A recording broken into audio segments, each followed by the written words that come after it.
the people who stand out, the faceless crowd, lost and found, picking up on the speed of sound to faster ground, moving on. I can't hold back all the new progress, what I've done best, but how about now? Showing off all of the things you missed, all your interest. Hello and welcome back to What the If, where I tell you my own original what if stories about your favorite anime. And today's video is going to be about Kurapika taking on the Phantom Troupe, and how I would have imagined it. So before we begin, if this is your first time here, don't forget to leave a comment and subscribe to help the channel keep growing. I'm almost to 1,000 subs, and wouldn't it be cool if we got there before the end of the year? So if you do want to help, thanks a lot, or if you just want to see the story from the beginning, go to my channel and find the full playlist for this and any other story I've made so far. But with that out of the way, it's time to start the video. Kurapika checks into his new hotel room, glad to be away from the mess Hisoka made across town, and thinks to himself, hopefully this will keep the remaining members of the Spider away from me a bit longer. But for now, I need to heal my injuries and rest. I'm exhausted from all the fighting and non-stop investigating.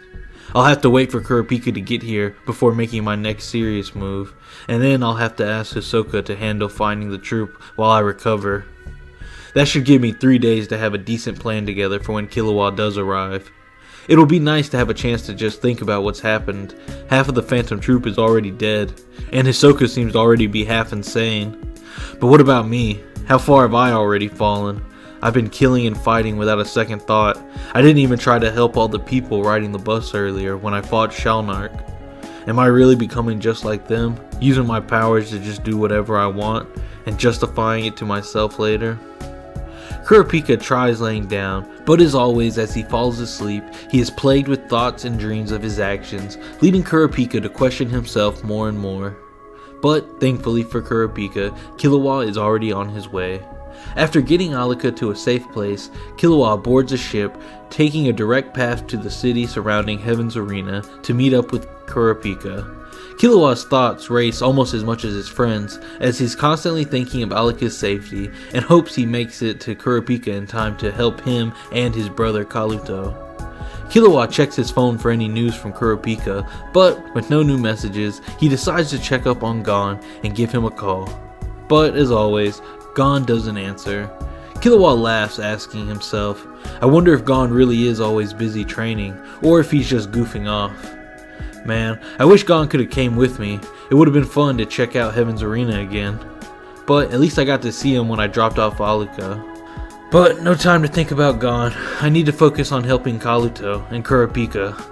So, as Kurapika's backup is on the way, the Phantom Troupe is dealing with the loss of more family members, as even Chrollo is starting to show signs of worry as he meets with the remaining members of the Spider. Chrollo starts by apologizing to his followers, saying, this has all been my fault, for not just chasing after my own wants, but having all of you stay here and help me achieve my goal. But I realize it's time to set you all free. I will stay here to finish my business, and if I survive that, Hisoka and the Chain User, I would gladly meet back up with anyone who would still like to continue the life of a spider. But none of you are of any obligation to. Now finished, Chrollo leaves the floor to anyone else to speak. Finks is the first to stand up, saying, hey boss, this isn't all your fault, and you've never forced anyone to be here with you. I won't speak for everyone here, but I know more than a few of us have already decided we would die a spider, and that's not going to change now. Besides, I want the bastards who did this more than anybody. Nobunaga also stands up, saying, that kid and Hisoka need to die, no matter the cost, even if it's me who must die. I'd gladly lay my life down for any of our fallen brother and sisters. But after they're dealt with, I will be leaving. It's not the same with so many of us gone. But until then, you'll have me as your sword, Chrollo. Machi then places her hand on Chrollo's back, assuring him, as long as the spider needs to be sewn back together, she'll be there too. Phaeton also chimes in, saying, survival of the spider is what's most important, and without me, it will surely die. I guess I'll have to stay to help too. Chrollo thanks his family for their support and promises results as they seem to gain a newfound inspiration to fight. Kaluto speaks up from behind them, saying, I want to stay too. Everyone looks over, surprised that the newbie would want to stay after seeing all this death, but they let Kaluto continue as he explains. I've always been searching for my family's approval, my mother and my brothers. I even joined the troupe hoping to get my brother Kilowell's attention by going on an adventure like he did. But it never works, and I'm always forgotten and left alone. But you all seem different. You don't need anybody's approval because you all have each other. I want friends like that. Krollo smiles as he walks over and kindly talks to Kaluto.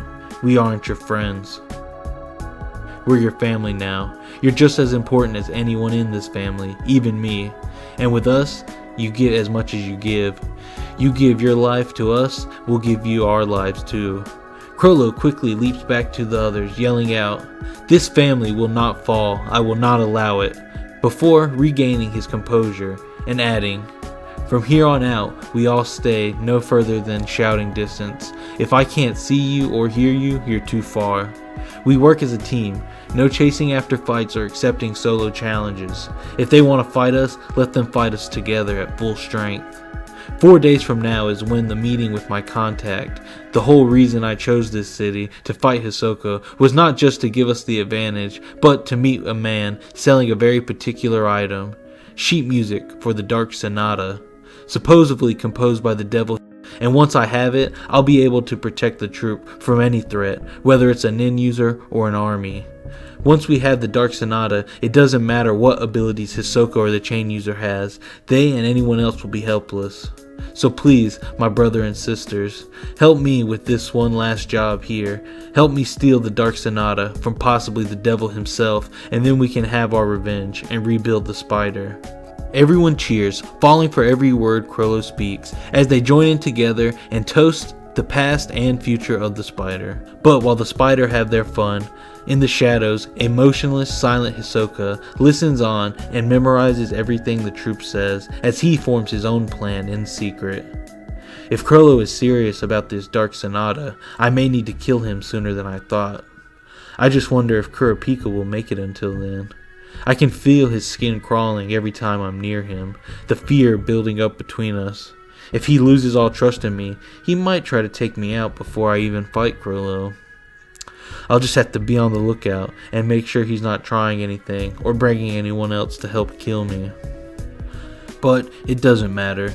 Kurapika, Krollo, anybody standing in front of me, they will die. So that's it for today. I hope you enjoyed it, and if you did, be sure to leave a comment, like, or subscribe to keep the channel growing. But again, thanks for watching, have a great day, and I'll talk to you all next time.